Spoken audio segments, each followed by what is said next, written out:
So now we are going to discuss what will be the future of population economics or what kind of jobs you are going to get by learning this course.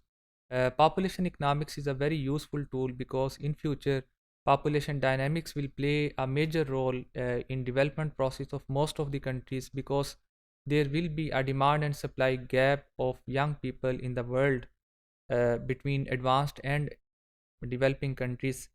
اور لیکن جو چیز سیکھنے کی ہے وہ یہ ہے کہ فیوچر میں سائنس اور ٹیکنالوجی میں اس طرح کی چینجز آ رہی ہیں کہ سارے کے سارے چاہے وہ سائنس کے سبجیکٹس ہوں، سوشل سائنس اور بیہیویئرل سائنسز کے سبجیکٹس ہوں، یہ ڈرامیٹیکلی چینج ہو جائیں گے کیونکہ فیوچر کا جو دور ہے وہ ڈیٹا سائنسز کا دور ہے، آرٹیفیشل انٹیلیجنس کا، مشین لرننگ کا ہے.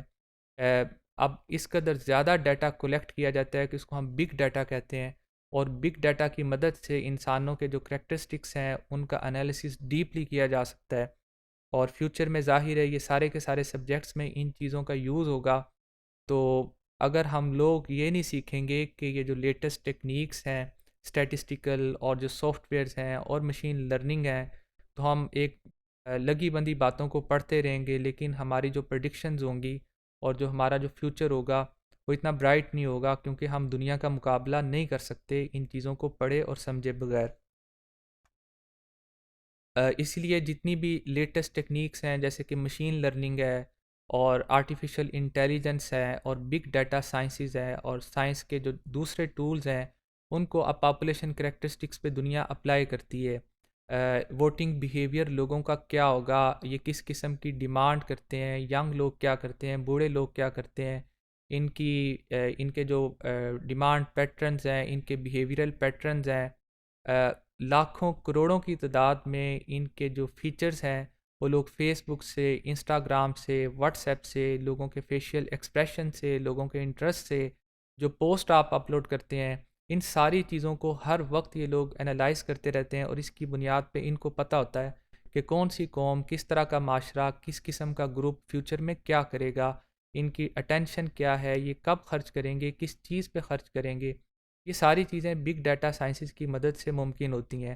تو پاپولیشن کے کریکٹرسٹکس اور پاپولیشن اکنامکس میں کیا ہوگا فیوچر میں، یہ ساری چیزیں اس میں انوالو ہوں گی. ابھی سے لوگوں نے اس کو پڑھنا اور سیکھنا شروع کر دیا ہے، ہمیں بھی ان چیزوں کو سیکھنا چاہیے. So decisions will be made on the basis of big data sciences اور انالیٹیکل ٹولس. اور لوگ کیسے سوچیں گے، یہ ریئیکٹ کیسے کریں گے، انسینٹیوز کی بنیاد پہ، ڈس انسینٹیوز کی بنیاد پہ، اس کے متعلق بڑی ایکوریٹ پریڈکشنز دنیا کرتی ہے. اور ان سارے ٹولز کو یوز کر کے وہ زیادہ سکسیزفل ہے، ہم اس معاملے میں بہت پیچھے ہیں. Advancement in science and technology will open new horizons for behaviour and social sciences. اور اس سارے عرصے کے دوران بعض لوگ ضرورت سے زیادہ انڈلج ہو جاتے ہیں مشین لینگویج میں اور دوسری چیزوں میں، اور وہ انسان کے بعض ایٹریبیوٹس کو بھول جاتے ہیں. لیکن بہرحال اس سارے عرصے کے دوران آپ کو یہ یاد رکھنا چاہیے کہ the most precious resource in the future will be human beings and human development will be the most advanced tool for the development of a country. باقی تمام جو ریسورسز ہیں وہ ابنڈنس میں ہی ہوں گے. پاسٹ میں بھی ایسا ہی ہوتا رہا ہے. سب سے جو چیز مہنگی سے مہنگی ہوتی جا رہی ہے لگاتار وہ انسانوں کی سکلز ہیں. سب سے زیادہ کمانے والے لوگ وہی ہیں جو زیادہ سکلفل ہیں. ساری چیزوں کو یہی لوگ آگے بڑھاتے ہیں. اس دور میں ہمیں کیا کرنا چاہیے؟ Learning the latest techniques, knowing the real purpose, consciousness of Allah will make a difference for successful and unsuccessful nations in the world. وہ جو خوبیاں ہمیں ان سے سیکھنی چاہیے، ہمیں ضرور سیکھنی چاہیے. وہ جو خامیاں ان لوگوں نے اپنا لی ہیں اور جن گڑھوں میں وہ گر رہے ہیں ہمیں اس سے بچنا چاہیے. زندگی بیلنس طریقے سے گزارنی چاہیے. فرض ہے علم کا حاصل کرنا، لیٹسٹ ٹیکنیکس کا سیکھنا، لیکن زندگی کو بیلنس گزارنا، اس کے حقیقی پرپز کو سمجھنا بھی اسی کورس کا حصہ ہونا چاہیے.